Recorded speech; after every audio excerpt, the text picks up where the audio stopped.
코로나19 신규 환자가 최근 한 달간 매주 평균 40명씩 늘면서 불안한 상황이 계속되고 있습니다. 정부는 오늘 거리두기 단계 조정 여부를 결정할 계획인데 현 단계를 유지할 가능성이 커 보입니다. 박홍구 기자입니다. 전날 700명을 훌쩍 넘었던 신규 확진자가 600명대로 내려왔지만 유행 상황이 진정된 것은 아닙니다. 수도권뿐 아니라 부산, 울산을 포함한 경남 지역의 확산세가 거셉니다. 유흥업소발 집단 감염의 여파가 지금도 계속되고 있습니다. 부울경 감염의 시작은 그 유흥업소를 통한 집단 감염이었었거든요. 근데 이 유흥업소를 통한 집단 감염이라는 게 사실 제어하기가 굉장히 어렵습니다. 지난 한 달간 지역 발생 신규 환자는 120명 정도 늘었습니다. 3월 마지막 주 평균 477명이던 신규 환자는 일주일 만에 100명 이상 급증했습니다.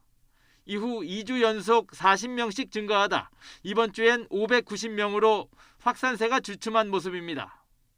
그간 거리두기 단계를 상향하지 않고 안정세로 전환하기 위해서 이번 주를 특별 방역관리 주간으로 설정하고 정부와 국민 모든 분들께서 총력을 기울여 와 주셨습니다.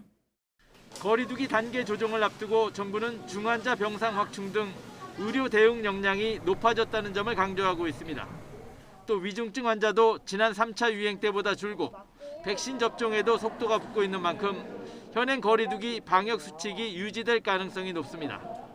사회적 거리두기를 강화했을 때 저희가 치러야 되는 그런 비용에 대한 부분과 또 방역적인 그런 차원에서의 어떤 역량 이런 부분들을 좀 전반적으로 검토를 하고 있습니다. 전문가들은 하지만 지금은 신규 확진자가 언제든 1000명을 넘을 수 있는 위험한 상황이라고 경고하고 있습니다. 더구나 지금 확진자 수준은 정부가 정한 거리두기 2.5단계 기준을 이미 오래전에 넘어선 상태입니다. 방역적인 측면만 고려를 한다고 하면 강화를 하는 게 맞습니다.